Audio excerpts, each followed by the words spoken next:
אבטליון אומר, חכמים יזהרו בדבריכם. חכמים יזהרו בדבריכם. Prenez garde à vos propos. Schéma tachom chovat galout. Peut-être serez-vous condamnés à la galoute, à l'exil de Tiglou, et exilés l'imkom Maïmaraïm dans un endroit d'eau mauvaise. Ishto Talmidim Abaïm Acharechem, et les Talmidim qui viendront après vous boiront, sous-entendu, de vous, enfin boiront de cette eau, Veyamutu et mourront. Et le nom du ciel s'en trouvera ainsi profané. On avait vu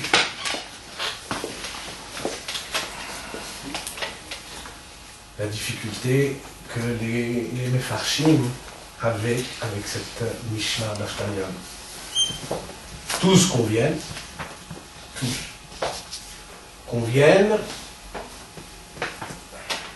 d'un minimum commun, c'est-à-dire, voilà, Maïm Araïm, oui, Maïm Araïm, les hommes mauvaises, c'est une métaphore. Tous en conviennent. Maïm Araïm, c'est une métaphore. Métaphore, disons, pour les Talmidim She'enam Agunim, les élèves, les disciples incorrects, les mauvais disciples. Nous reviendrons là-dessus. Tous conviennent que, pour le reste, pour le galout, pour la mita, pour la shtia, ils sont moins sûrs, beaucoup, ils prennent au sens propre, ils sont déjà plus mal à l'aise, moins évidents.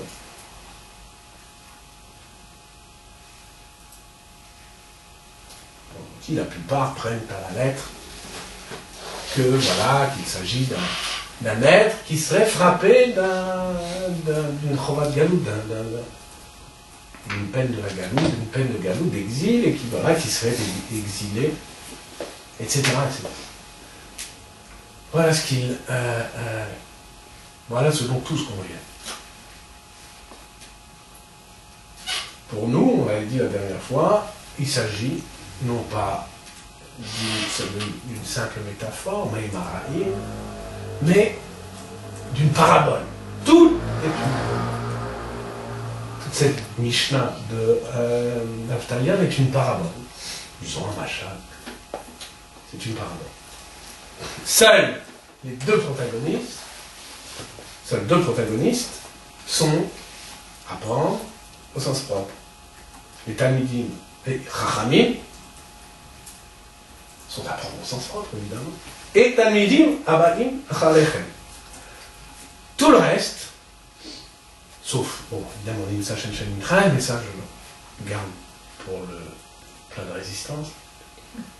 Tout le reste doit se prendre en un sens métaphorique.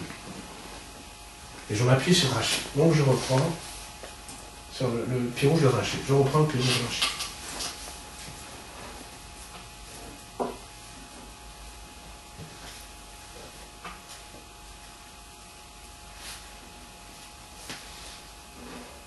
Je reprends, je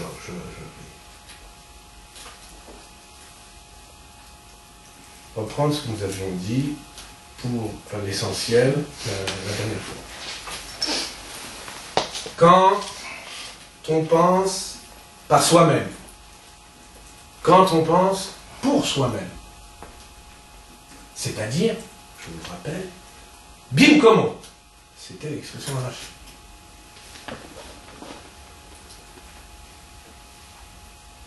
Quand on pense pour soi-même, c'est-à-dire bim como, dans son lieu propre, il n'y a pas lieu pour la méprise. Quand on pense pour soi-même, il n'y a pas lieu pour la méprise. Je le rappelle, la méprise, comme la surprise,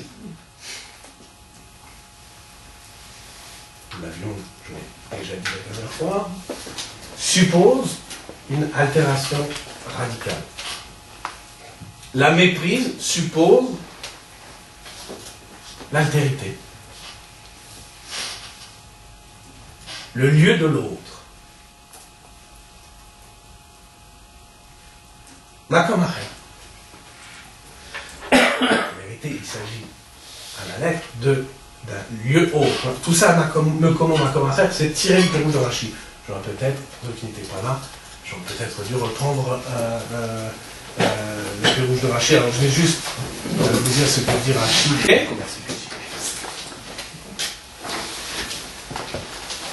Donc s'agissant du Makom, Makom est une expression de la Mishnah. C'est une expression de la Mishnah. Rashi dit, le tiglou les Makom, l'Imekom Maïmaraïm, Rashi dit, les Makom Acher. En un autre lieu, chez En Shantamidi Makunim, Vetilmedou ou Telamdou Lahem. Un autre lieu où ne se trouvent pas des disciples probes. Ou Telamdou Lahem, et vous leur enseignerez, ou chez Tirzovo Limkomchem, ou chez Tirzovo Limkomchem, et lorsque vous reviendrez, Tabzovo Limkomchem, pardon, lorsque vous reviendrez Limkomchem, chez vous, alors, Yishua Tamidim, alors les Tamidim qui viendront après vous boiront des eaux mauvaises, etc. Donc Rachid dit, oppose deux choses. Il oppose le Makom du, pour Rachid du Rav, du Chacham, à cet autre Makom, au Makom Acher, où se trouveraient des Tamidim chez Enamodi. Voilà. Rachid donc oppose ces deux mekomot. Et nous avons, la dernière fois, nous avons montré ce qu'il fallait entendre par ces deux mekomot. Le makom, le mekomo, ou le mekomchem, le mekomam, le mekom des chachamim, le makom du chacham. C'est le lieu propre, si vous voulez. Ça désigne la pensée pour soi-même. Le lieu autre, ça désigne la pensée pour l'autre. Un maître, au sens strict, pense pour l'autre. Il est maître à ce titre, pour ses disciples. Il pense pour l'autre. Quand il pense pour soi, il n'est pas à proprement parler un maître. Il est chacham, mais il n'est pas rav, il n'est pas maître, ou mélamel. Ça veut dire quoi penser pour l'autre? Pour ses élèves, c'est-à-dire quand il dit son cours. À destination des autres, qui sont ses élèves. Quand il donne son cours. Oui, voilà, ils le sont. La leçon.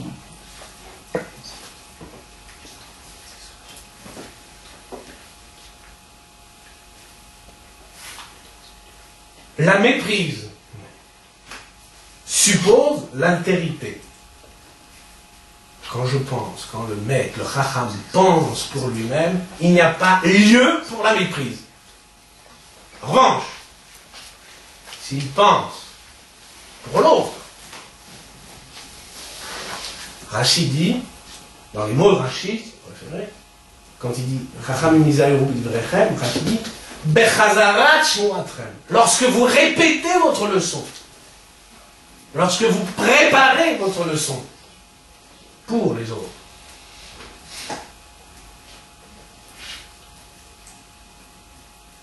là, Isaïe, là, prenez garde.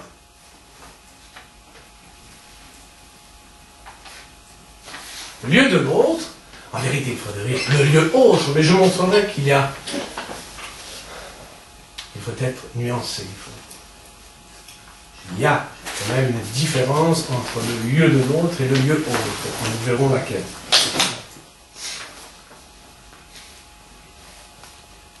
La méprise suppose encore qu'il y ait dans ce lieu autre des eaux mauvaises, c'est-à-dire la présence de disciples, disons pour le moment, malicieux. Disons pour le moment des talmidim, des disciples, des élèves malicieux. Pas des élèves nécessairement forcément mauvais, c'est-à-dire des disciples, des élèves malveillants, voire dévoyés. Il y en a. Mais talmidim, She'enam Agunim, enfin,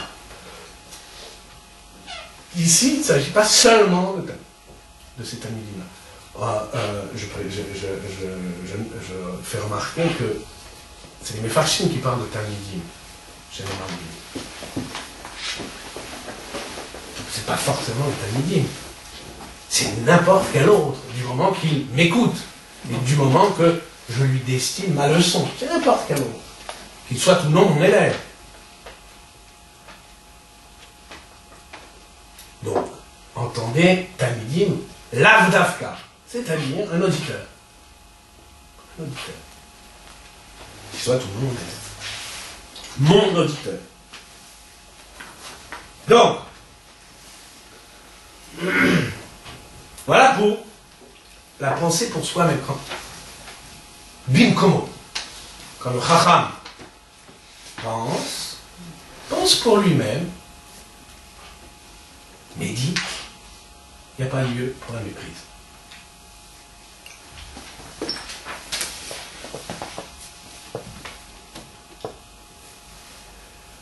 Quand le chacham pense pour l'autre, même lorsqu'il répète pour lui-même une leçon qu'il destine à l'autre, il y a le risque de méprise. Il y a le risque de méprise. Et c'est là que l'exhortation nous est faite par l'Aftalion, Isaïe, prenez garde. Dès lors que vous ne pensez plus, vous, Chachamim, pour vous-même, mais pour l'autre, ou les autres, Isaïe, prenez garde. Garde à la méprise. Possible. Garde à la méprise possible.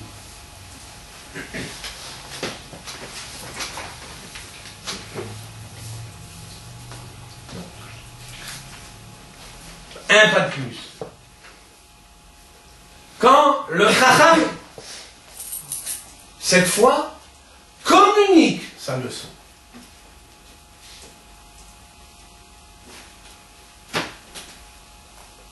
Lors d'une communication, lors d'un cours, quand le chacham communique sa leçon,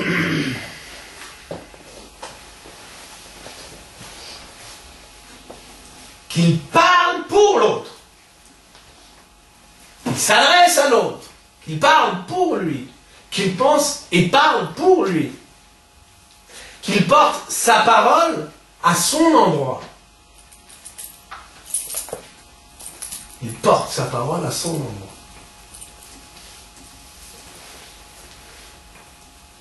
S'il n'y a pas pris garde, s'il n'a pas été nizahar, s'il n'y a pas pris garde, l'endroit de l'autre va se transformer en endroit autre. Makom acher. C'est ça au sens de Makom acher, endroit autre. En endroit autre de la parole. Makom acher de sa propre parole. Endroit autre de sa parole. C'est-à-dire, en d'autres termes, qu'il l'altérera. Rappelez-vous, altère, c'est l'autre. Il l'altérera. L'altérera. La parole du Chacham s'altérera par son passage du Makom du Makom du Chacham au Makom Acher. Cette altération de la parole par son passage du lieu propre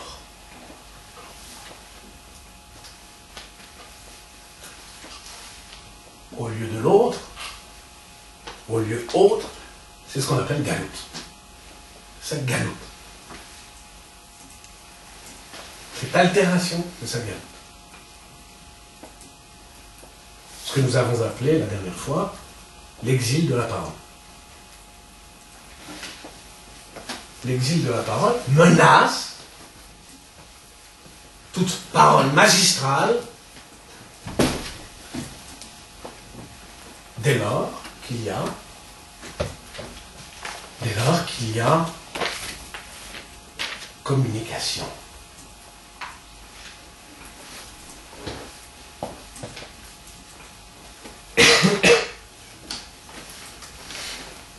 Alors, on parle là, on parle ici que du mode oral, d'accord? Mais parce que les Mefarshim nous y portent. Mais en fait, on pourrait envisager parfaitement aussi le mode écrit, d'accord? Le livre, l'objet livre, on est ici dans une grande édition, hein? L'objet livre incarnant le passage, donc cette fois le passage, nous ne sommes plus dans l'oralité, mais dans l'écrit.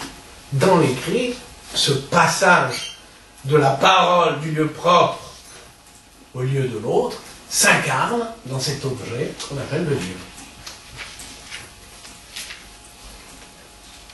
Donc le passage n'est plus oral, il est matérialisé dans le livre.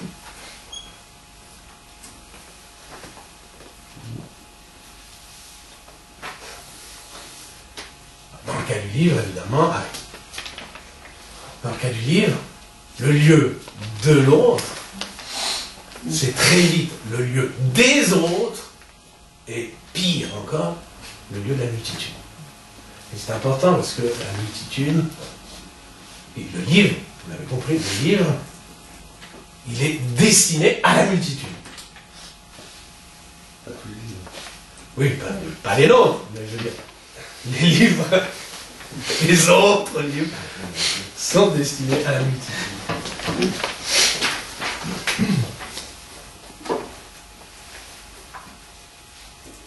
Ce qui n'est pas le cas dans la leçon. L'espace est circonscrit. Le makom acher est circonscrit dans le cadre de l'oralité, il est circonscrit dans le cadre de l'écrit, dans le cadre de l'écrit, l'espace, le makom acher, là, est éclaté. Il est l'espace de la multitude. Tu parles pour nous? Par exemple. Non, effectivement, c'est un problème. C'est plus grand, mais c'est plus de l'oralité. C'est intermédiaire entre l'écrit et l'oral. C'est une inscription. Même si elle donne l'illusion de l'oralité. Shema tachovu chovat galut.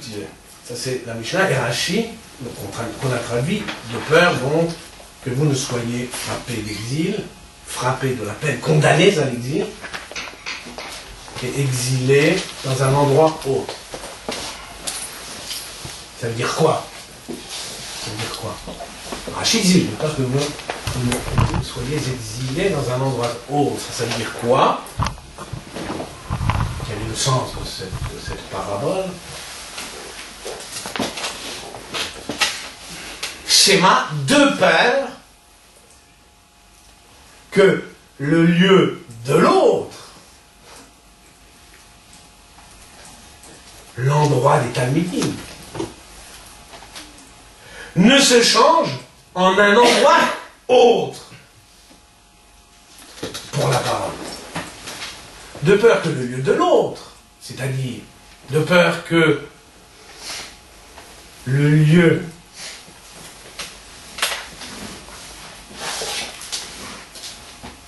dans lequel je porte la parole, ma parole, dans lequel le chacham porte sa parole, de peur que ce lieu ne se change en lieu, en un endroit autre pour la parole et marque son exil, marque l'exil. Il ne faut pas que le lieu de l'autre se change en un lieu autre pour la parole. Il ne faut pas que le lieu de l'autre auquel la parole du chacham est destinée ne se change en un lieu autre pour la parole. Il ne faut pas que cet autre lieu marque l'exil de cette parole, marque l'exil de la parole du Rav.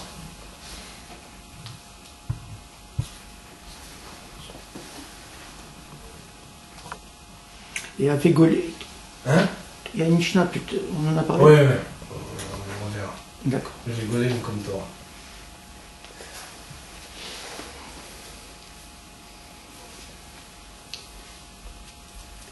Il ne faut pas que l'autre, dans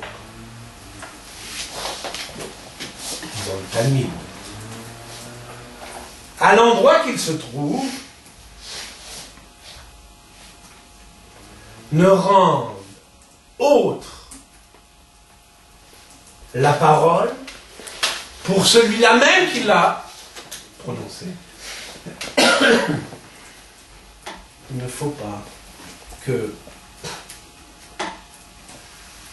l'autre, le Talmud, l'auditeur, à l'endroit qu'il se trouve, ne rende autre la parole pour celui qui a prononcé, pour celui-là même qui a prononcé.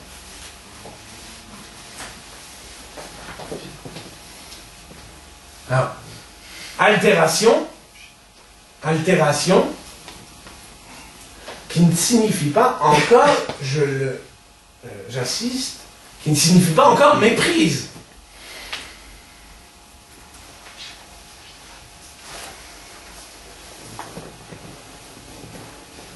Altération qui signifie simplement possibilité de la méprise.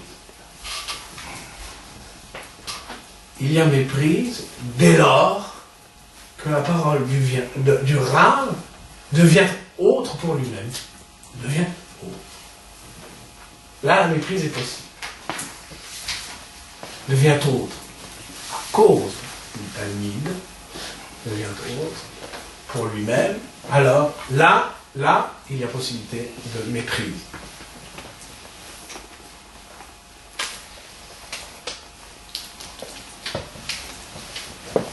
En gros,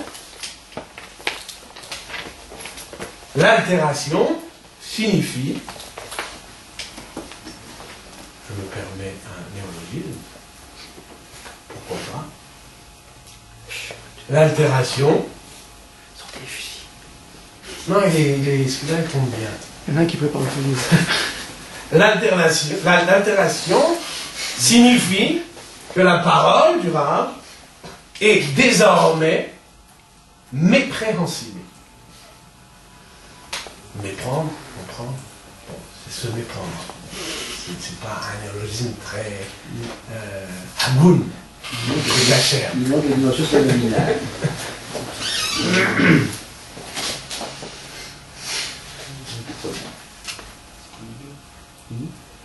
Shema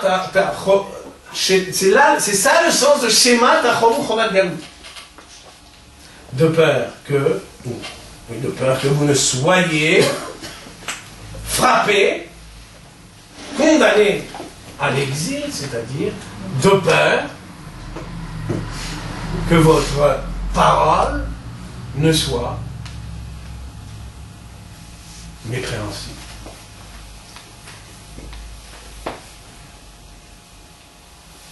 Gare à vos propos de peur que lorsque vous les prononcerez à destination de ceux qui vous écoutent ne deviennent mépréhensibles, susceptibles de méprise.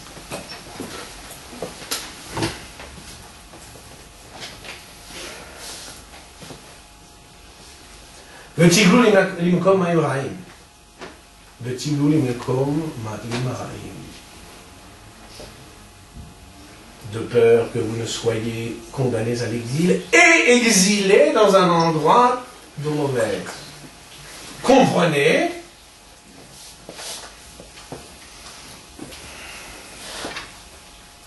de peur que votre communication,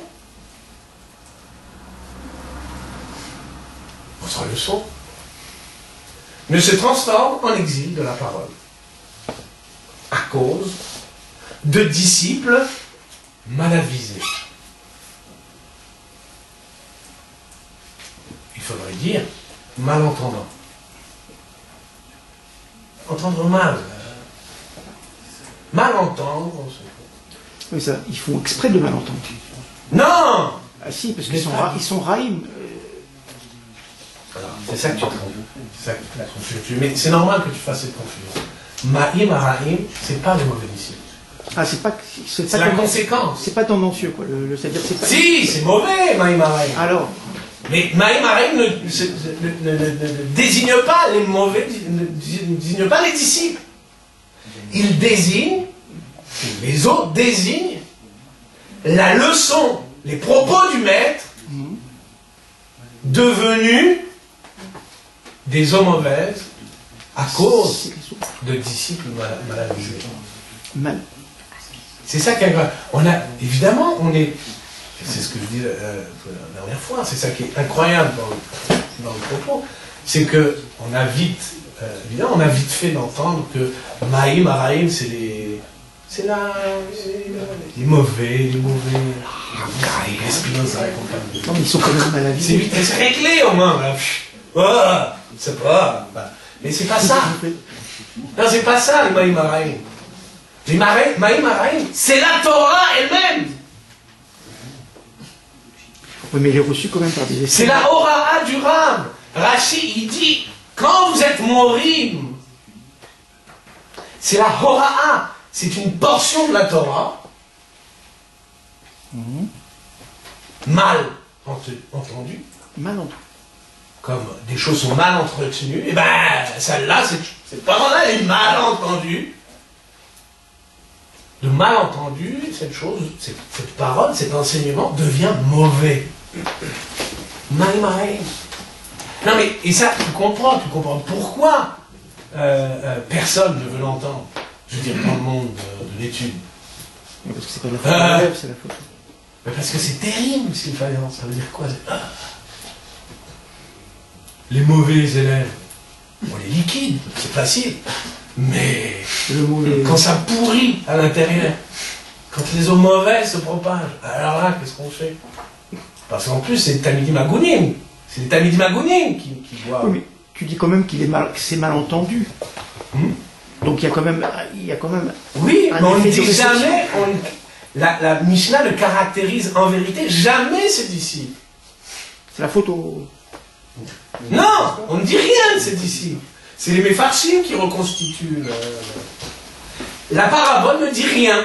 Elle parle d'eau mauvaise qui vous empoisonne. C'est les Mefarshim qui disent, ah oui, ces eaux mauvaises, elles sont... Forcément. Il faut la médiation des Talmidim She'enam Agounim. Ça, c'est Mefarshim. Mais, en vérité, le propos de Naftalion est très dur. Très dur.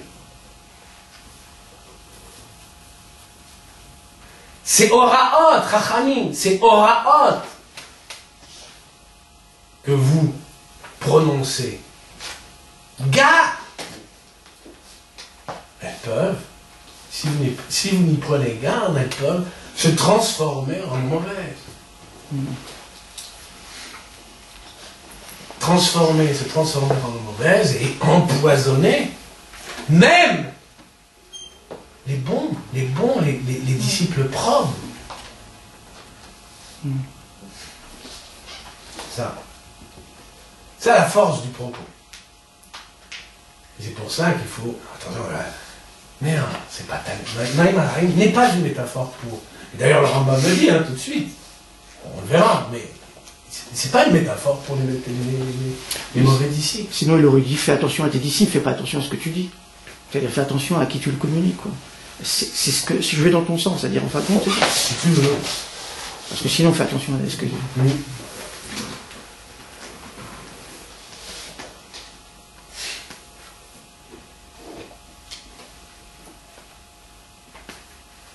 De peur, donc, que votre communication, je fais exprès, le terme est choisi, et je ne fais pas, ici, quand je parle de communication, je ne pense pas à la tikshoret, à la communication.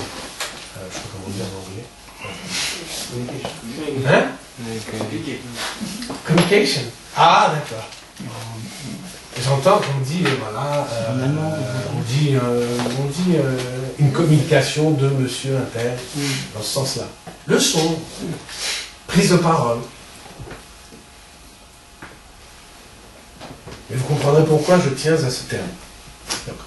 De peur que votre communication ne se transforme en exil de la parole à cause de disciples mal entendants, mal avisés, mal entendants, qui, d'une méprise, font une doctrine fallacieuse et mortifère.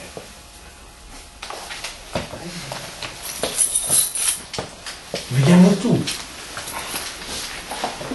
Ils en meurent. Les autres, les bons, les innocents, ils en meurent.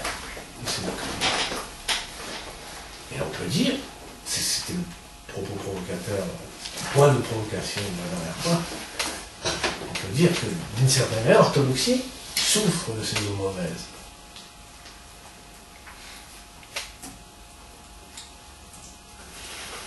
Je sais. Alors, encore une fois, qu'est-ce que c'est qu'un talmid, puisqu'on y vient? En vérité, c'est un protagoniste, c'est presque l'intrus, le talmid chez Noham, dont nous parle les Mefarshim. C'est un peu l'intrus dans notre histoire. Mais c'est qui? C'est quoi le talmid chez Noham? Si on en croit les Mefarshim, il a quand même une fonction grave, enfin une fonction dans ce processus. Alors je le répète encore, ce n'est pas le talmid, le disciple pervers. D'accord, c'est pas Spinoza. Si tant est que Spinoza ait été pervers. C'est encore discutable. Mais disons. Ce serait trop commode, ça en conviendrait. Le talmid chez Eno Hagoun, c'est quoi? Et ça, nous ne l'avons pas dit la dernière fois, donc c'est tout frais. Le talmid chez Eno Hagoun, c'est quoi? C'est, stricto sensu, l'opposé du maître. L'opposé du maître. Le talmid, il est talmid, entend que le talmid est l'opposé du maître. C'est le disciple qui se pose comme l'autre du maître. Bon, c'est un peu de dialectique, mais bon, c'est pas de mal. C'est le talmid qui se pose comme l'autre du maître. C'est quoi l'autre du maître? Dans la relation maître à élève, l'autre du maître, c'est l'élève, c'est l'élève. Je me pose comme l'élève, l'autre du maître. Donc vous voyez, c'est pas méchant. Nous entendons tout cela, on n'est pas méchants. On ne se croit pas. On ne se regarde pas comme de grands méchants élèves.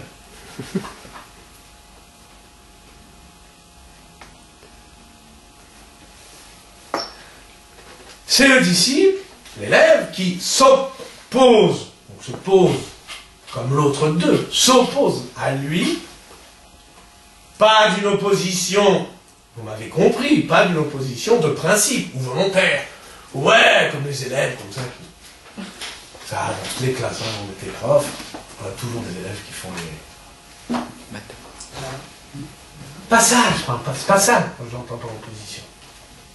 Il ne s'agit pas d'une opposition volontaire, d'une opposition de principe. Il ne s'agit pas d'un élève rétif. Il s'agit simplement d'une opposition naturelle et réfléchie. Ben oui, c'est le maître, je suis son autre, je suis son élève, c'est quoi? Il n'y a pas malice, on avait dit malicieux en réalité, il n'y a même pas malice chez ce Talmud. Il se regarde comme l'autre du maître, comme son nom. Nous allons voir les conséquences. Les conséquences sont cruciales.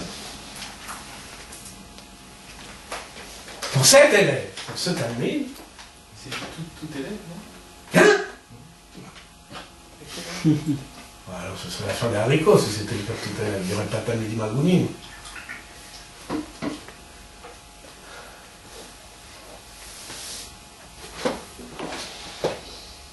Tu vas voir que nous. Bah, j'espère qu'il en existe d'autres. Ah. Nous allons voir J'ai lesquels. l'impression que tu as donné la définition de élève en disant que c'est celui qui... Mais non, j'ai donné la définition dialectique de l'élève. Mais nous ne sommes pas tous les otages de la dialectique. Juste pour les absents la semaine dernière, cette définition du Talmud chez Noagou, Ah, c'est vrai. oui, c'était pas la linguiste, tu le tires de Quoi, cette définition là? Tu la tires du Talmud Non. chez Noagou, tu la tires de ta construction? Voilà. De ta construction. Il n'y a rien, il n'y a pas de... Il n'y a rien. Les archives, c'est des méchants. Il n'y a rien. Dans le Rambam Mishneh Torah, il parle du Talmud chez Noagou. On n'a Ah pas oui, de bien force, sûr. c'est un autre sujet. Ah ouais, il n'y en a rien.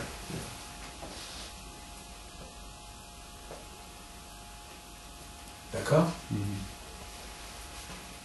Moi, je parle ici du Talmud chez Noagou minimal.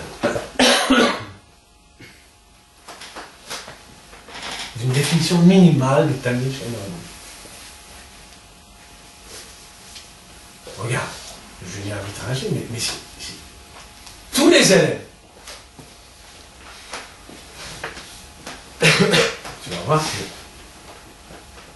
ce n'est pas le cas. Pour ce Talmud, pour le Talmud chez Noagou, le maître et lui sont un autre l'un pour l'autre.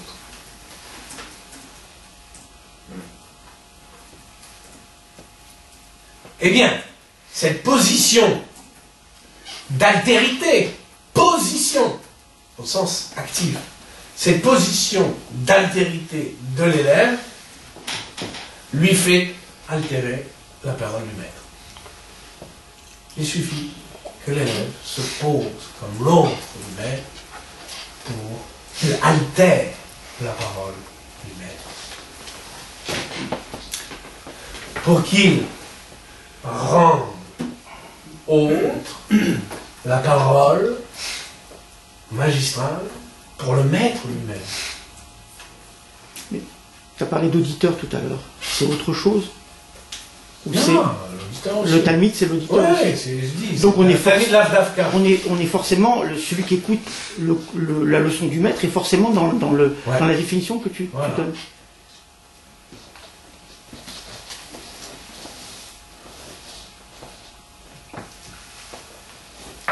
Se posant comme son autre, il rend autre la parole magistrale pour le maître lui-même. Sitôt la parole reprise par l'élève mal avisé, le maître ne s'y reconnaît plus. Et on est tous un peu, on en fait tous un peu l'expérience. Quand on demande, je sais pas, à ses élèves Même au meilleur, pas évidemment au médiocre, mais au meilleur, de reprendre ce qu'on a dit, on est effrayé, on ne se reconnaît pas. Et donc, soudain, on fait l'expérience de cette altération. On fait l'expérience. On n'y prend pas garde. On se dit, bon, c'est la mienne, on est mauvais profs, on est mauvais élèves. En vérité, on fait tous l'expérience de cette altération, on fait tous l'expérience de l'exil de la parole. C'est le galop. Le chacham, le maître,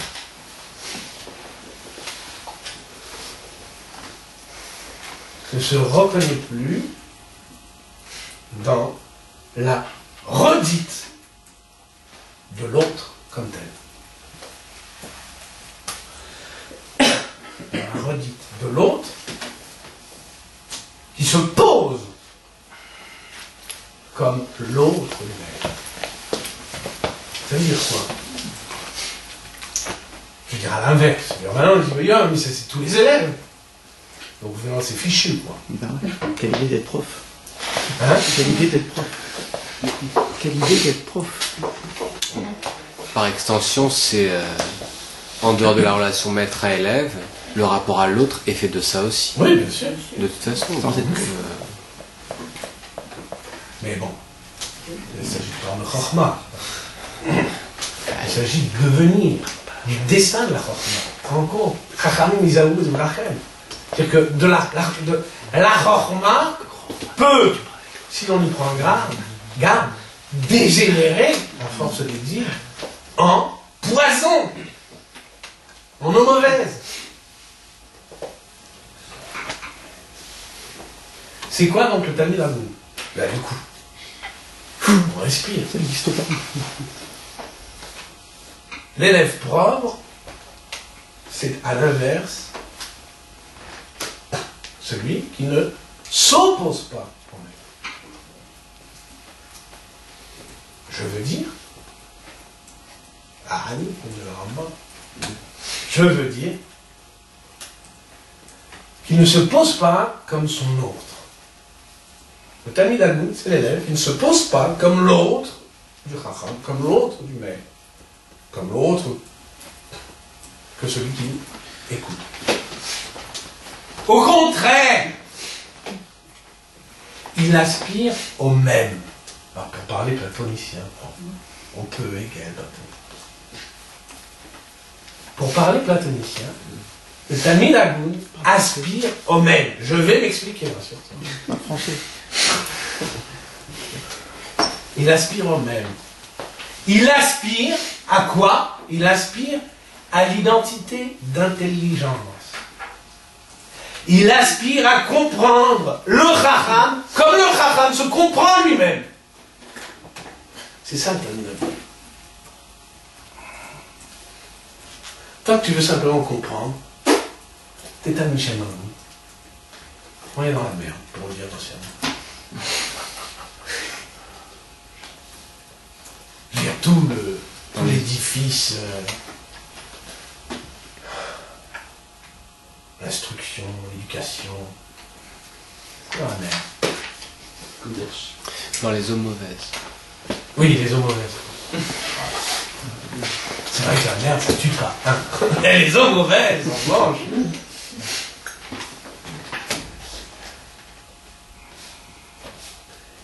Il aspire à comprendre le Chacham comme le Chacham se comprend lui-même. C'est ça l'identité d'intelligence.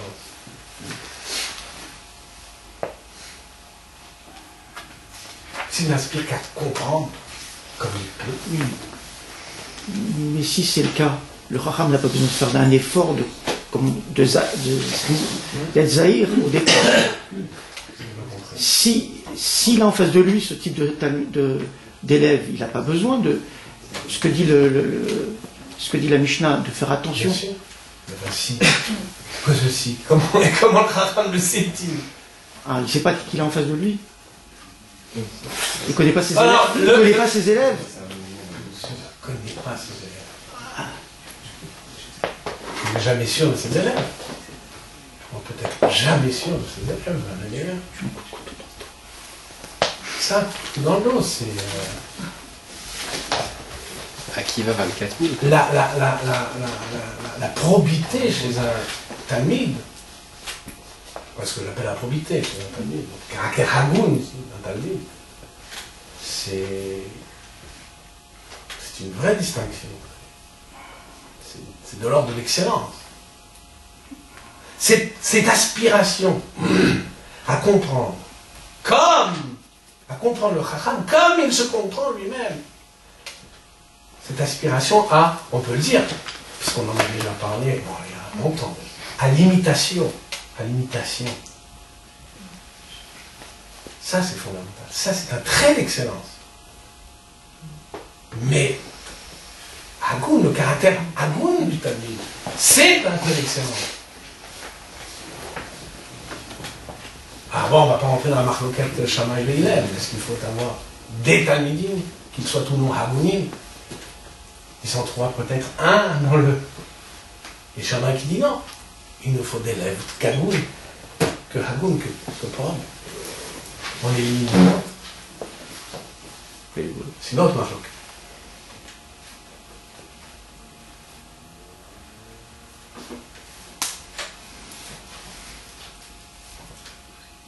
Le Talmud, Hagoun, aspire à comprendre le Chacham,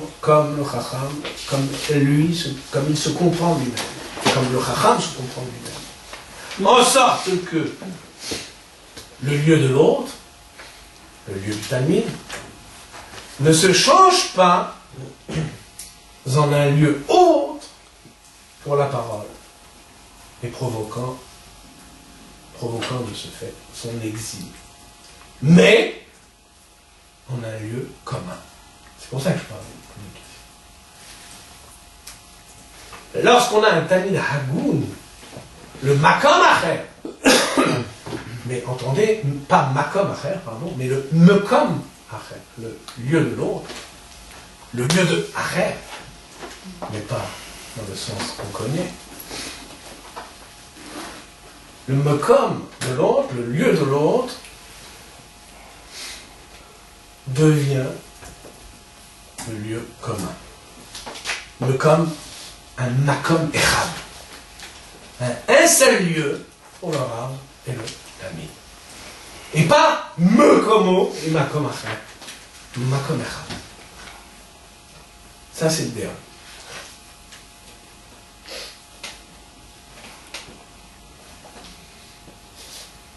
C'est dans ce lieu-là, comme un, c'est-à-dire donc dans l'imitation, désir de comprendre comme il se comprend lui-même, que la parole magistrale, au lieu de mépréhensible, se donne comme compréhensible. Compréhensible. Pas comprise, compréhensible.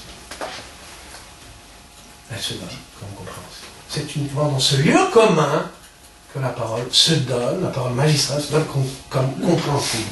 Autrement, toute parole magistrale se donne comme mépréhensible, ou susceptible, si vous préférez, de méprise. Voilà, ça c'était pour reprendre Rashi. Juste une question. Le Talmid Hagoun, dans son attitude, ça implique un certain renoncement à ses fondamentaux. Donc pourquoi est-ce que ça ne vient pas à ses idées, justement à sa construction personnelle? Pourquoi est-ce qu'on ne tombe pas dans la pensée servile? C'est une certaine servilité d'essayer de comprendre l'autre comme il se comprend. Alors je comprends. Non, tu m'as pas écouté. Je demande, ça ressemble à de la pensée servile. J'aspire, c'est une parole de Chochma, j'aspire à la comprendre comme le Chacham se comprend lui-même. Ça s'appelle du dépassement de soi. Alors, je veux dire, les deux font référence à... Non, mais il n'y a rien de servile. La Chochma extérieure aux deux, finalement. Pourquoi? Non, c'est encore un autre problème. Non, mais c'est ça qu'on On a vu d'ailleurs ce problème. C'est ça qui est extrêmement difficile, c'est que finalement. Mais je... Lui trouver ça sur Vous avez une parole intelligente, J'essaie de répondre à ces questions. mais elle ne se pose pas sa question. Pourtant, Pourtant.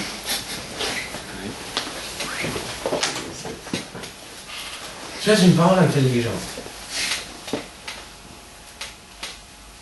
Tu es un homme intelligent. Pas a priori intelligente, il faut d'abord que je la reçoive pour qu'elle... Non mais ça c'est encore une fois, c'est une autre question de savoir, ah oui, est-ce que c'est un chacham simplement présumé? Non, mais c'est la parole. Par exemple, le chacham, j'en sais rien, parce que pour l'instant, j'ai rien d'autre. On sait par ailleurs, il sait par ailleurs que c'est un chacham. C'est là-bas, c'est chachamim, ils avaient des vrais frères. Donc ce talmid, c'est, ou cet auditeur, c'est, en tout cas, il suppose qu'il est chacham, et pas par servilité. Alors il peut s'avérer, en l'entendant, qu'il ne l'est pas. Alors d'accord, basta. Seulement, en l'entendant, il s'avère que c'est une parole intelligente. Si c'est une parole intelligente qui doit sortir de la bouche de cet homme, alors j'aspire à la comprendre comme il l'a compris. Je n'aspire pas simplement à comprendre. Parce que là, c'est cuit. Mais tu poses le fait que le chacham et chacham, on ne sait pas ça. Ça veut dire quoi? Non, mais le chacham, en général, je sais qu'il est chacham à partir du moment où j'ai compris l'idée qu'il veut me transmettre. Mais donc tu dis il est chacham. Tu supposes, pour quelque raison que ce soit. Non. J'ai dit encore, tu supposes qu'il est chacham. Pour quelque raison que ce soit, pas par servilité. Tu supposes. Il s'avère, donc je le suppose. Je suppose qu'il est chacham. Je suppose. La question de savoir comment est-ce qu'on sait, bon voilà, choisir le rav, c'est une autre question. Je suis d'accord. Si tu poses le rav comme chacham, bien sûr, oui, c'est pas servile. On est d'accord? Non mais, ta question de la servilité, c'est une autre question. D'accord? Ta question de la servilité, c'est une autre question. Tu sais, encore une fois, tu sais, tu supposes. Tu peux le supposer maintenant. Le supposer également, ta question, oui, mais on peut le supposer par servilité. Tu le sais. Par ailleurs. Après plusieurs leçons. Tu vas demander, mais la première.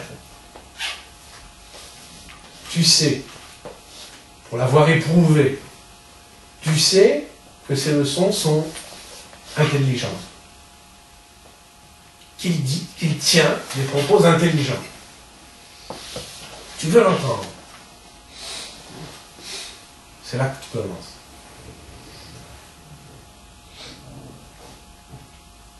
C'est là que la différence entre Talmid Hagoun et Talmid She'eino Hagoun commence. C'est là, à ce moment-là, que la distinction, la discrimination se fait entre Talmid Hagoun et Talmid She'eino Hagoun. Talmid She'eino Hagoun, il n'aspire qu'à comprendre. C'est comprendre quelque chose.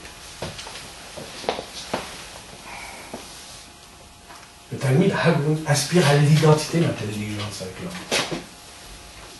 Il aspire, c'est une aspiration.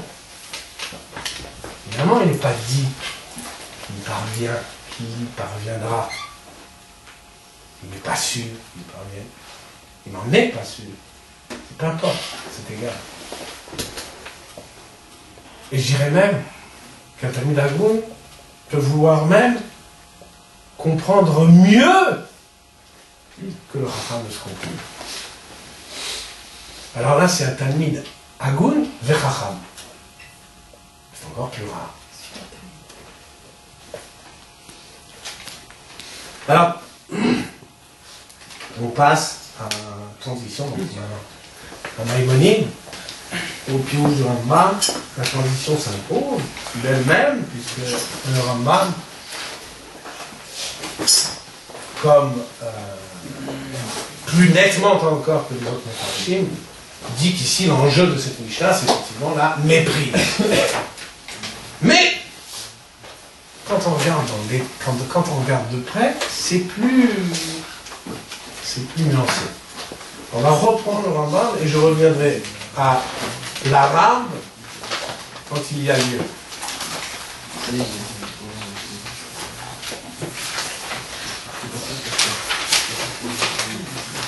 Je relis le Pirouche du Rambam très vite. Maïm Araïm, évidemment, encore une fois, la focalisation sur Maïm Araïm. Rambam dit Kinou la minute. On va voir le terme en arabe. Kinou la minute. Maïm Araïm, ça désigne la minute, l'hérésie. Et c'est important parce que minute, comme on dit dans les BD, en hébreu dans le texte. C'est-à-dire dans l'arabe, c'est en hébreu. Donc il dit minute le Rambam. Donc c'est pas une traduction, c'est minute. Alors vous avez le Shmuel Tibon dans les éditions que vous avez, non? Apikorsi. Mais c'est faux. Le Rambam dit minute en hébreu. Je sais pas pourquoi Shmuel Tibon a rendu ça. L'hérésie. On vous dit, bon, pour un froum, c'est pareil, c'est kiff-kiff. C'est dans le même sac. Ouais, dans le même sac. Mais c'est minute. Ensuite, il connaît. Lama. C'est la traduction. Alors vous avez la traduction de Imtiban. Je vous livre la traduction de Shainat, qui est meilleure. Qui est moderne, et puis qui est. Elle est faite d'ailleurs, elle est faite en plus sur vraiment le manuscrit du Rambam lui-même, autographe du Rambam. C'est un des rares manuscrits autographes qu'on ait du Rambam, c'est une version authentique, originale. Isaïrou Jivrechem Behamon. Prenez garde à vos propos, Behamon. Devant la multitude. Et l'arabe était très clair. Hamon en hébreu, donc vous savez, Hamon, la foule, mais en arabe c'est Jumhur. Jumhur dans la philosophie, surtout notamment chez le Rambam, Jumhur c'est la multitude, le oipoloi des Grecs, c'est vraiment le gros animal.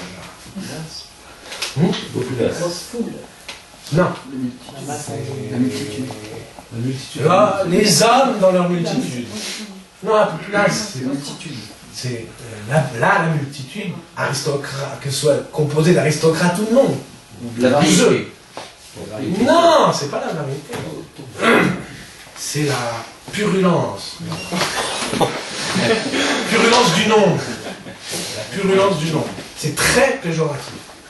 Chez Platon, comme chez Maïmonide. Je peux lire la masse. Hein? Ouais, je peux traduire par la masse. La masse. Ça peut être politique. Chez les modernes, non, ça n'existe pas. Encore, sauf chez Baudelaire. La multitude vide. Mais chez les autres, les Deleuziens et compagnie, c'est le Christ.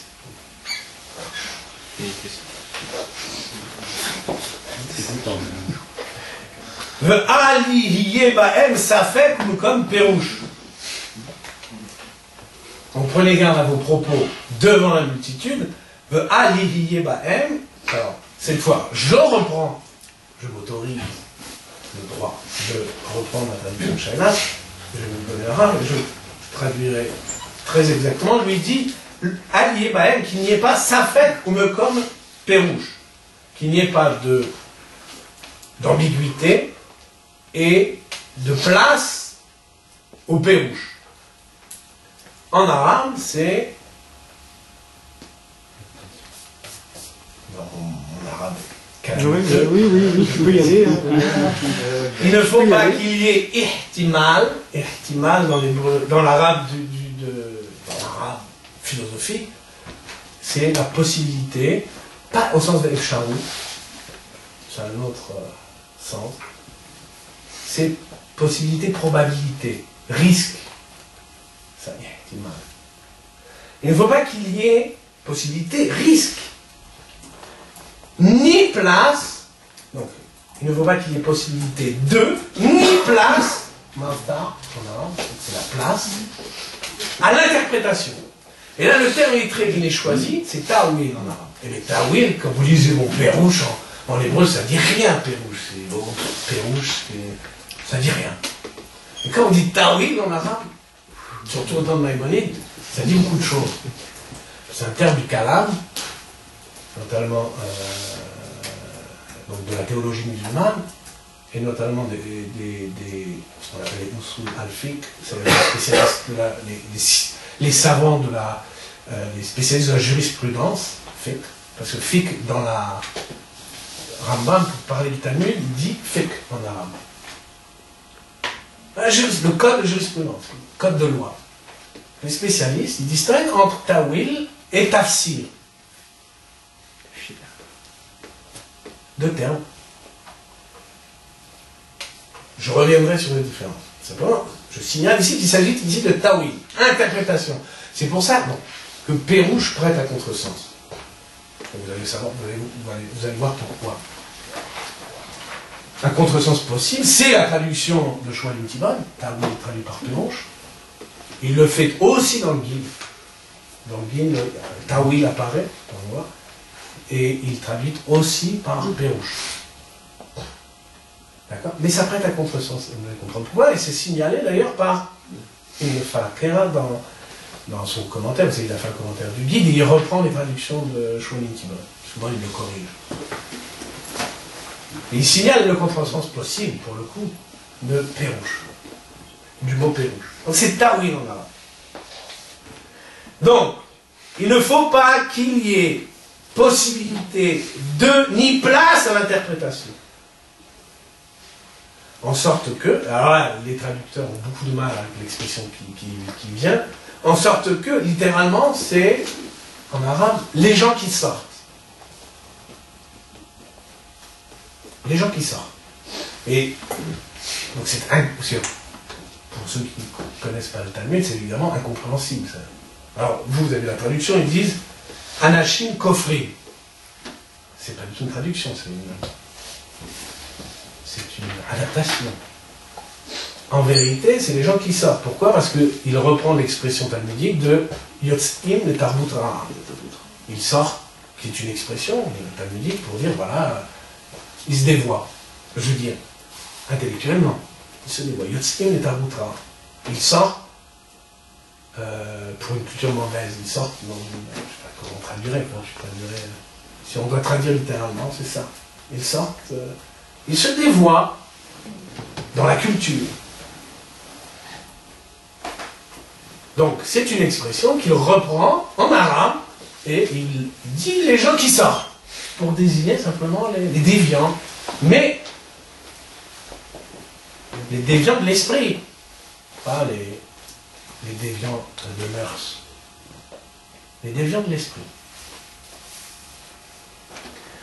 En sorte que les déviants de l'esprit ne puissent les interpréter suivant leur, et l'arabe dit i'tiqad, qui est un terme fondamental chez le Rambam, qui veut dire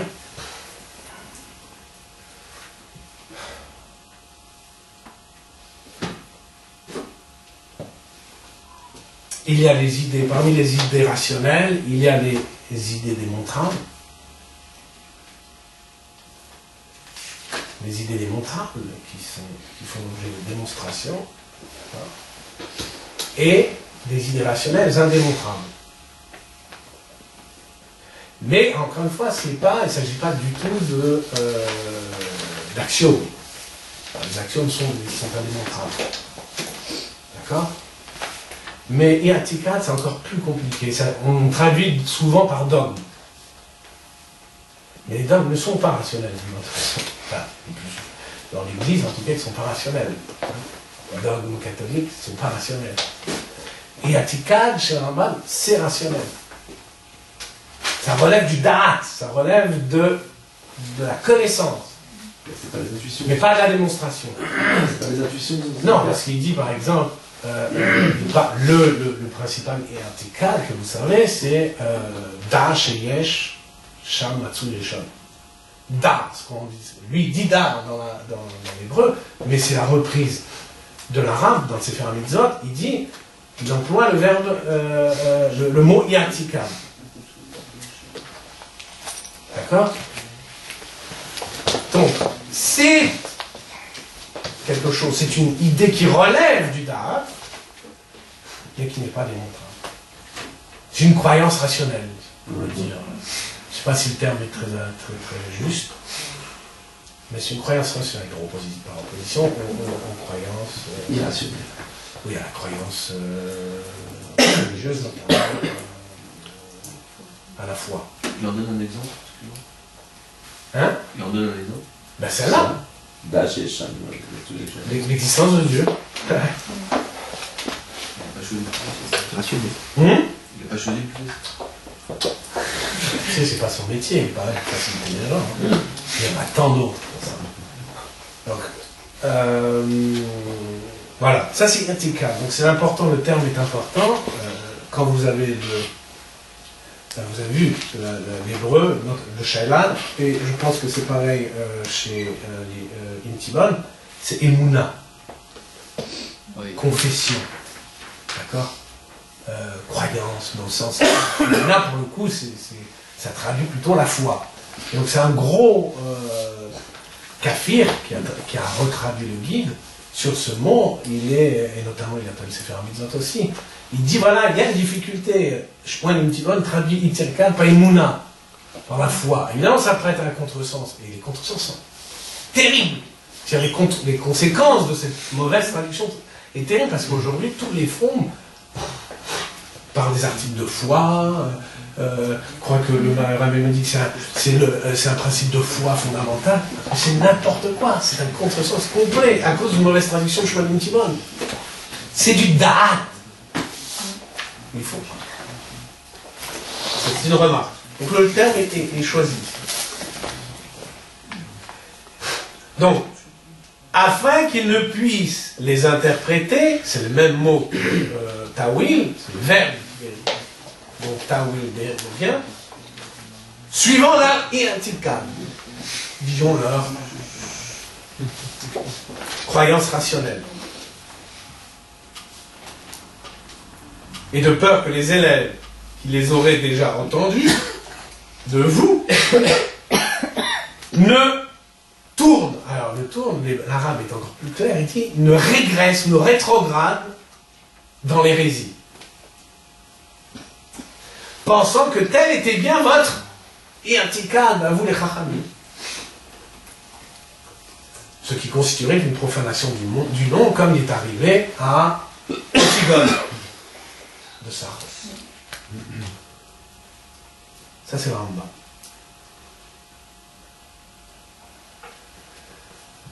Kinouï, juste une petite remarque sur Kinouï, puisqu'en arabe c'est quasiment le même mot, c'est Kinaya. Mais j'ai trouvé une notice qui est pas mal sur Kinaya, qui dit bien la chose sur Maïm Haraïm, puisque je vous disais que Maïm Haraïm, c'est une métaphore, et c'est là, au fond, c'est pour le coup la métaphore la plus saillante dans cette Mishnah. Cette métaphore, c'est une métaphore, une métaphore pour une Torah dégénérée. Et vous allez voir, il y a une note, donc c'est dans un livre d'Awan, justement, enfin une traduction d'Awan, dans note, il cite un arabe, un spécialiste de la rhétorique arabe, Pella, il s'appelle, sur Kinaya, une petite note, c'est intéressant, qui suit donc, il dit, en gros, sur Kinaya, sur le sens de Kinaya, qu'on traduit par Kinouï, si l'on suit Ibn al-Attir, Donc, Ibn al-Athir, alors c'est aucun intérêt pour vous, mais non, savoir qu'ils sont trois frères, dont l'un est un des plus grands historiens arabes, mais ce qui est amusant, c'est qu'ils sont contemporains, quasiment contemporains du Rambam. Et ce qui est intéressant, c'est que le Ibn al-Athir, l'historien, a fait les croisades avec Saladin. Et on sait que le Rambam était à la cour d'un des, je sais pas, un vizir, je sais pas comment on dit, un vizir de Saladin. Donc vraiment, c'est... Alors, il avait un frère, cet historien, donc l'un des plus grands historiens du monde arabe. Il avait un frère qui lui était spécialiste de la rhétorique, d'accord, et notamment de ce qu'on appelle en arabe ilm al-balagha, c'est-à-dire science de la critique littéraire arabe. Ils étaient très doués à l'époque. Hein. Je sais qu'on a du mal à le croire aujourd'hui, mais ils étaient très très doués. Donc, pour ce Ibn al-Athir, frère de l'historien, Kinaya désigne un mot ou un groupe de mots, comme nous, Maïmarley, qui peuvent être interprétés soit dans leur sens propre, soit dans leur sens figuré, et qui en remplacent d'autres, que l'on s'abstient d'exprimer, explique bien, que l'on s'abstient d'exprimer, tantôt par simple recherche d'expressivité, par style, mais c'est pas le cas d'Aftalion. Il était plus sérieux. Tantôt pour respecter les convenances en évitant l'emploi de termes choquants. Et c'est exactement ça, Maïmarai. Ce qui choquerait, et qu'on puisse dire, c'est qu'on dise une Torah dégénérée. Ça choquerait. C'est-à-dire, c'est pour ça que le Rambam a employé le mot. Une périphrase. C'est pour ça que le Rambam a employé le mot kinouï. Je veux dire que c'est pour ça que le C'est Rambam. pour ça que ça m'a dit kinouï. Mais mieux, il parle, écoute bien, il parle d'une Torah dégénérée en minutes, en hérésie. C'est extraordinaire. Rambam dit, Aftalion parle de la Torah. Une Torah, c'est terme généré. Une Hora'a, si tu préfères, comme dirait Rachid. De la Torah dégénérée en minutes, en hérésie. Mais il ne faut pas le dire. Maïmarai. Il n'y a pas de mots pour le dire. Il n'y a pas de mots pour le dire. Nous, on se permet. Nous, on est des parias. Non. Mais Aftalion, c'était un... Quoi, il se fait gêner, Aftalion? À l'époque, énormément. Admara ne se gênait pas hein, pour parler quand elle voulait parler. On n'est pas là, on n'est pas encore aux audaces talmudiques. À l'époque, justement, il y avait déjà les conflits entre sectes, déjà, donc... déjà, en plus. Il fallait faire un peu attention. C'est le début des marlocodes, ça se gâtait. Il fallait être politiquement correct, toi. Ah, politiquement correct. Derrière qui nous. 15 ans avant, à cause de propos un peu trop clairs, il y en a 800 qui ont été crucifiés. Non. Juste avant, entre les problèmes entre les Titukim et les Prushim. Donc, les périphrases sont sorties, si tu veux. On entre là avec Rambam de plein pied dans le domaine du ta'wil, de l'interprétation. Avec son pied rouge. Il ne faut pas, dit Rambam, Chachamim, il ne faut pas laisser la possibilité, lorsque vous parlez devant le jumhur, devant la foule, la multitude, il ne faut pas parler, il ne faut pas laisser place, la possibilité, le risque, et la place à l'interprétation.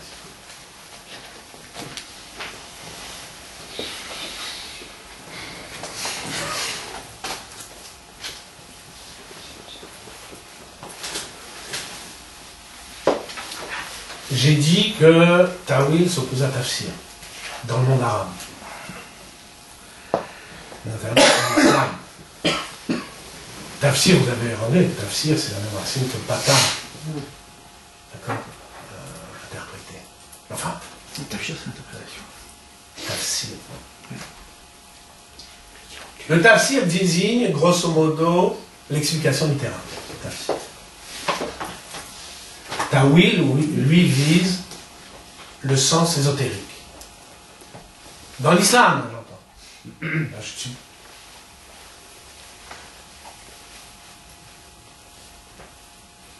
Pour le dire vite, le tafsir s'en tient à l'explicite, tandis que le tawil, lui, vise à saisir l'explicite, l'implicite. Munch, dont on ressort voilà, prochainement aux éditions Verdier. Aux éditions Verdier, la grande traduction annotée du guide, C'est bien. dans une note, dit le mot tawil désigne l'interprétation allégorique du texte sacré, tandis que l'explication du sens littéral est désignée par le mot tafsir. En gros, chez nous, le tafsir a pour objet le pshat, et le tawil a pour objet le drash. La science du drash, ce que nous appelons le midrash, disons, c'est le tawil.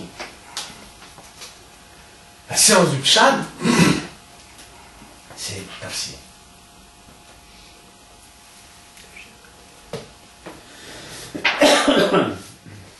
Encore une fois, une Tibal traduite ici, comme dans le guide, tawil par Pérouche. Mais vous voyez bien que Pérouche ne dit pas la science du drash. Au contraire. La parchanout, c'est l'exégèse littérale. Non. Le falakira le relève. C'est pas très heureux d'avoir fallu par Pérouche. Nous, ce qui nous intéresse, c'est le sens que Tawil a chez le Rambam.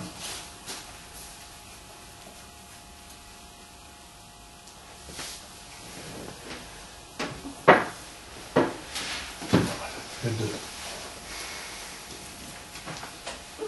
Chez le Rambam, dans le guide, donc évidemment, vous connaissez le Rambam, il reprend pour lui, pour son propre usage, des termes qu'il emprunte à la théologie, à la science du fiqh, à la philosophie. Il le reprend pour lui. Il en prend à son compte. Et il en, pour ainsi dire, il en modifie l'usage.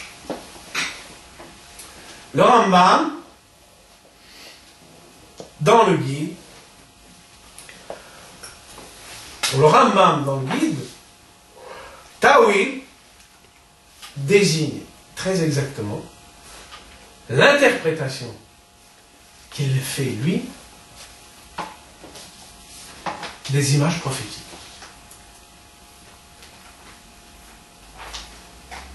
Page 196 dans le livre 2, donc c'est dans le chapitre 25. Au début, il dit sache que, illustration, sache que si nous évitons de professer l'éternité du monde, ce n'est pas parce que le texte de la loi proclamerait le monde créé. C'est pas pour ça. Les textes le proclament, mais c'est pas parce que les textes le proclament. Pourquoi? Dans les textes qui indiquent la nouveauté du monde, nouveauté du monde, faut savoir, la nouveauté du monde, c'est la création. C'est voilà, ce qu'on appelle Chidush Olam, mais ça ne veut rien dire en hébreu. Dans l'hébreu, Froum, c'est Briat Haolam. Dans l'hébreu philosophique, c'est Chidush Olam parce que c'est calqué de l'arabe. Chudus. Mais Chudus, qui veut dire Chidush, exactement, ça traduit, c'est un terme forgé par les Arabes. C'est il faudrait plutôt dire la novation du monde. Donc, il dit que les textes qui indiquent la nouveauté du monde, la Briat Haolam, ne sont pas plus nombreux que ceux qui indiquent la corporéité de Dieu.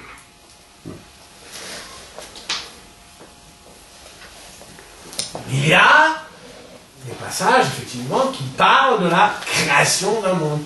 Comme il y a des passages qui parlent d'un corps de Dieu, ou d'une corporéité de Dieu, la main de Dieu, le bras étendu, etc. Au sujet de la nouveauté du monde aussi, donc au sujet de la création du monde, les moyens d'une interprétation allégorique ne nous manqueraient pas et ne nous seraient pas interdits.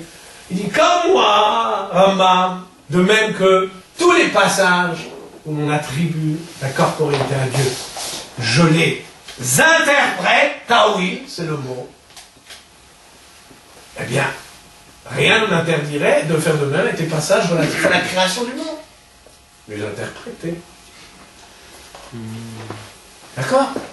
Donc, il est honnête, Rambam. Il ne peut pas invoquer pour comment dire,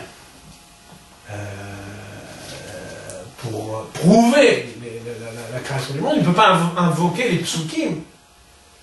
D'accord? Puisque précisément, les psukim qu'il invoquerait sont interprétables. Autrement. Au contraire, nous pourrions employer ici ce mode d'interprétation, ta'wil, comme nous l'avons fait pour écarter la corporéité de Dieu. Donc nous pourrions très bien, tout aussi bien, écarter la création du monde par une interprétation, par un ta'wil, par une interprétation allégorique. On pourrait très bien l'écarter. Extraordinaire. Il est honnête.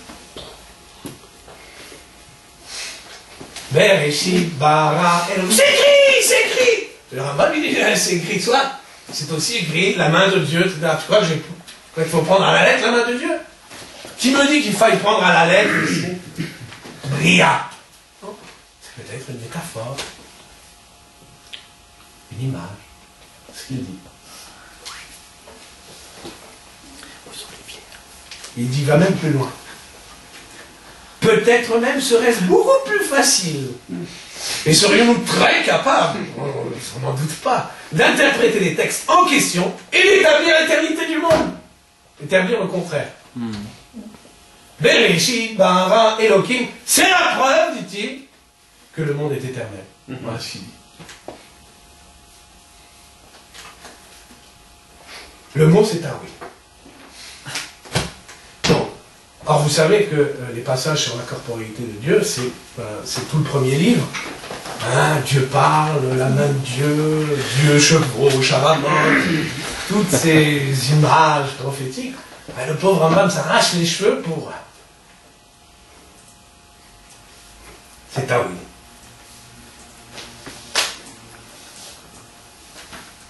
En somme,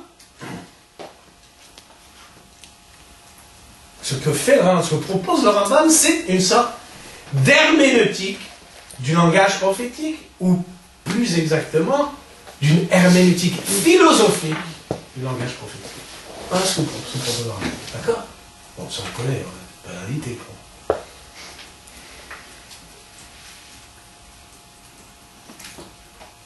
Le ta'wil maïmonidien, pour le coup, consiste exactement en cela, en une herméneutique philosophique du langage prophétique. Et c'est une inflexion qu'il impose au terme, une inflexion qu'il impose au terme de ta'wil. Une inflexion du sens, de l'acception commune de ta'wil.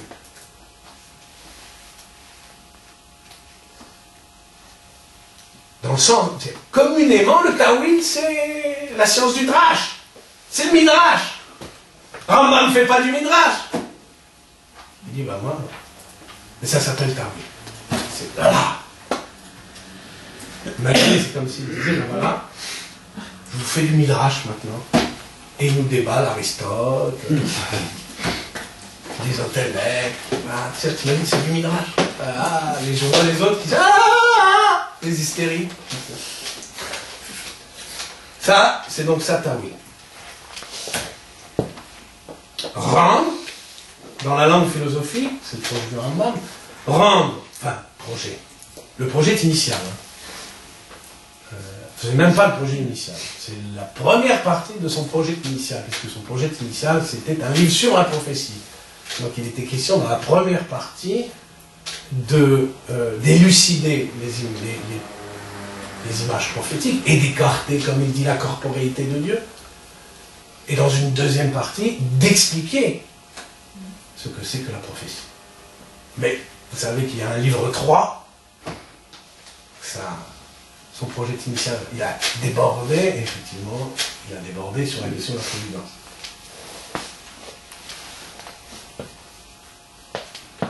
Tawil, le Tawil, c'est rendre dans la langue philosophique autant que possible le contenu des images prophétiques. Contenu au sens Benjamin. Non. Le contenu des images prophétiques. Au sens. Filtrer l'image, le machal, dans la langue de Rambam, c'est le machal, c'est filtrer l'image par le concept, pour en dégager le résidu rationnel. Ça, c'est le souci de Rambam. Bon, après, on ne va pas dire qu'est-ce que c'est que la prophétie. C'est un autre problème. Enfin, il y a plutôt le filtrage que le résidu. Hein? C'est plutôt le filtrage qui est rationnel, c'est pas le résidu qui est rationnel, c'est le filtrage, non? Non. Ah, c'est le résidu qui est rationnel. Ah oui, oui, c'est la direction. Non, parce que c'est pas résidu ce qui est à l'intérieur du filtre. Voilà. Non. Ouais, ça. J'entendais résidu, j'entendais ce qui descend. Se dégage, ce qui sort du film. Alors, vous allez me dire, ça c'est le sens que Tawil a dans le Déségaré, dans le mauvais. Mais 30 ans auparavant, quand il écrit le Pirouche à Mishnayot, donc le commentaire sur le commentaire de Pirkei Avot, c'est pas ça, il est encore tout jeune, qui dit qu'il a son trip philosophique. C'est un bon garçon, un bon fou. Eh bien, c'est vrai, alors, on ne sait pas, on ne peut pas trancher, c'est pas sûr que... Mais en revanche, donc on ne sait pas s'il il avait le sens qu'il aura dans le guide, mais il n'empêche que l'objet, dans l'un comme dans l'autre, demeure le même. L'objet, c'est le machal prophétique. Pourquoi? Donc, quelles conséquences ça a? L'objet, c'est le même, c'est le machal prophétique. Aussi bien dans le Pirouche à Mishnah que plus tard, parce que ça ne change pas. L'objet du Tawil, dans le sens commun, comme dans le sens que lui donnera plus tard Rambam dans son Moré, le sens, l'objet, c'est le machal prophétique. Le machal. C'est ça l'objet. Ça veut dire quoi? Ça veut dire que quand Rambam dit, maintenant il faut relire. On relit maintenant son pirouche, la Mishnah de Naftalian.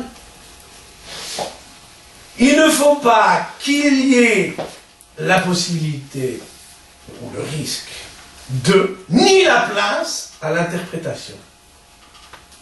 Il veut dire, quand il dit cela, quand il déclare cela, il veut dire, qu'est-ce qu'il veut dire? Il veut dire, ne tentez pas d'être prophète. Ne parlez pas comme les prophètes. Chachamim, ne parlez pas comme des prophètes. Chachamim, ne parlez pas la langue prophétique. C'est ça, une langue qui ne se prête pas au Tawil, c'est une langue qui n'est pas prophétique. Puisque la langue qui se prête au Tawil, c'est la langue prophétique. Autrement dit, le Rambam dit, Chachamim, d'après le Rambam, Chachamim, et c'est ça l'enjeu de la Chorma. Ne parlez pas. Parler le langage des Chachamim.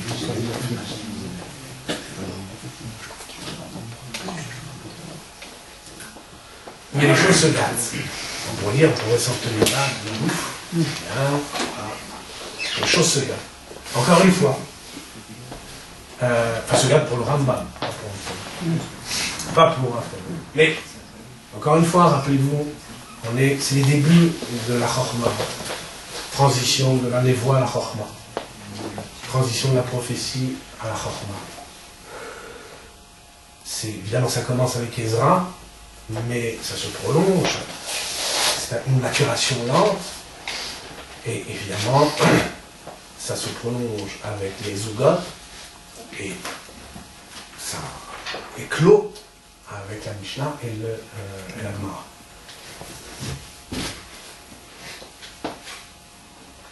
Aftalion, c'est l'un des premiers. Hein, c'est les premiers Zugot.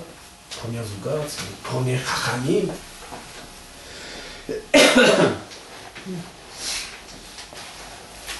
Il ne faut pas vous Chachamim.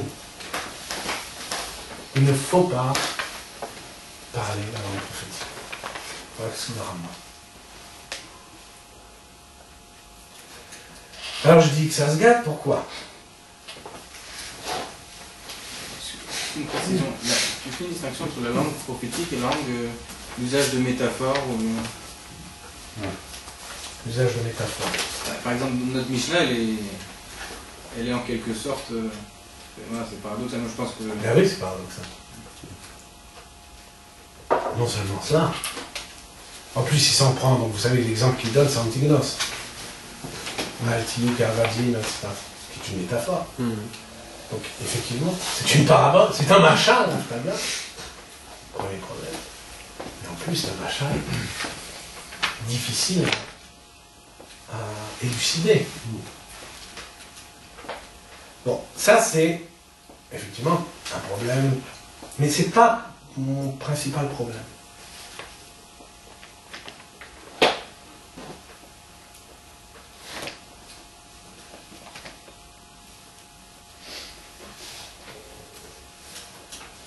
On pourrait croire que de la part du Rambam, c'est un appel à ce qu'on peut appeler l'exotérisme, en opposition à l'ésotérisme. L'exotérisme, dont vous savez que c'est quand même l'idéal de la philosophie. L'idéal de la philosophie, c'est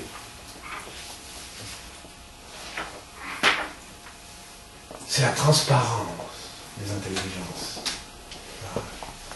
Qu'il suffit de dire une idée pour que cette idée se communique aux esprits presque naturellement. La transparence des idées.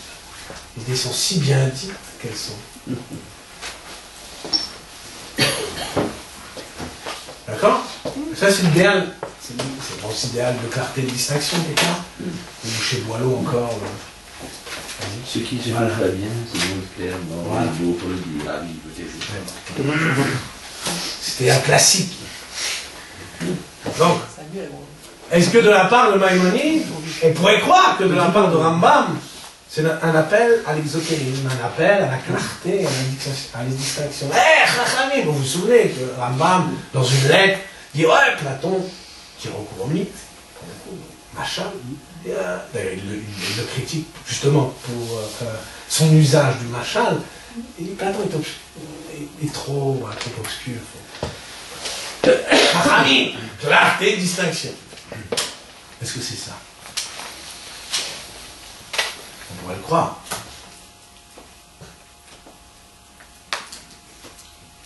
Seulement,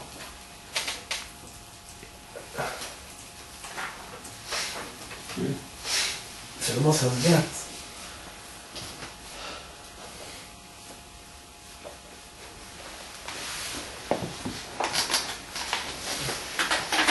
D'abord, remarquons-le bien, le Rambam, ici, le Rambam dans Ravot, dit bien,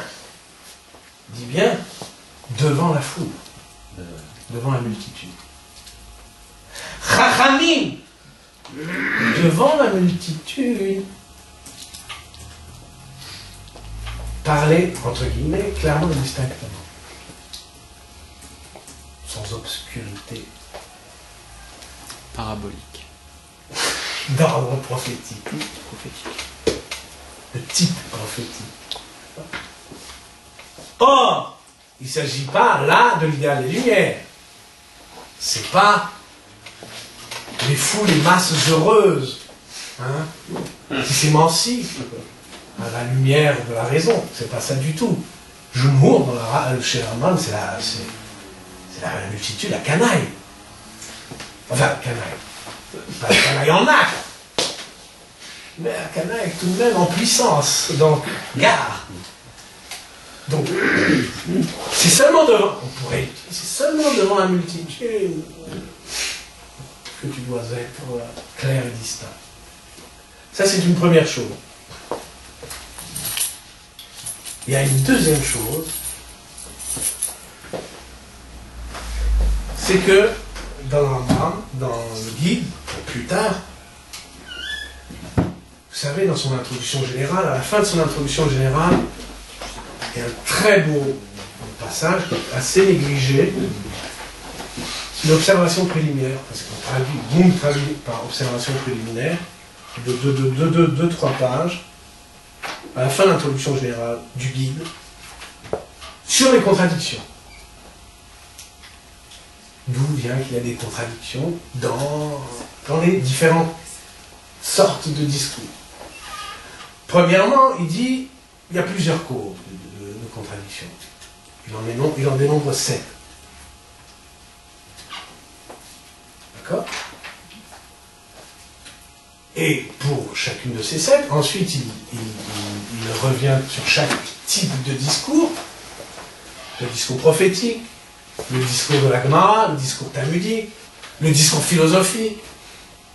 Il revient sur chaque type de discours. Il dit, tel discours relève de telle sorte de contradiction. C'est-à-dire, quand on y rencontre des contradictions, c'est des contradictions de tel type. Dans le discours prophétique, c'est des contradictions de tel type. Dans le discours philosophique, si on rencontre des contradictions, c'est des contradictions de tel type. Et il finit, dans mon livre,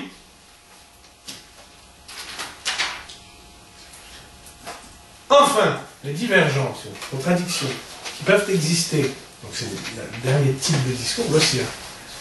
Les divergences qui peuvent exister dans le présent traité relèvent de la 5e et de la 7e cause. 7e cause. Je passe la 5e. Ce qui m'intéresse, c'est la 7e. 7e cause. Dans la traduction de Munch, écoutez bien, la nécessité du discours, quand il s'agit de choses très obscures, dont les détails doivent être en partie dérobés et en partie révélés. Bon, ça commence mal, hein? Car quelquefois on se voit forcé, en émettant une opinion, de s'exprimer de manière à affirmer une certaine proposition, tandis que dans un autre endroit, on se voit forcé de s'exprimer de manière à affirmer une proposition qui se trouve en contradiction avec la première. De là, nous savons que le Rambam se contredit tout le temps. Donc, croire que voilà, il suffit de citer un passage dans le Rambam pour dire telle est la doctrine du Rambam, c'est n'importe quoi. C'est une hypothèse. Mais comment est-ce qu'on Il se contredit tout le temps. Alors tu peux pas faire au voix, tu peux pas entendre quelque chose. Alors écoute, la suite. Écoute bien. Écoute. Le vulgaire. Et l'arabe dit Jumhur. La multitude. La multitude ne doit d'aucune manière s'apercevoir de l'endroit où existe la contradiction. Surtout ne dites rien. Et l'auteur cherche quelquefois, lui-même donc, puisque c'est toutes sortes d'expédients pour la dérober. Il fait tout pour qu'on n'y voit que dalle. Je me contredis, mais gars, que dalle, vous n'y verrez rien. Parce que le Rambam, c'est valable que pour le Moré, pas pour... Il parle que du Moré. Eh ben, Je ne comprends pas. Achamim, vous avez roubé du vrai frère. Jumhur, on a fait la multitude, au contraire. Dis les choses clairement distinctement. On abordera la traitera de cette question. Une petite question juste de...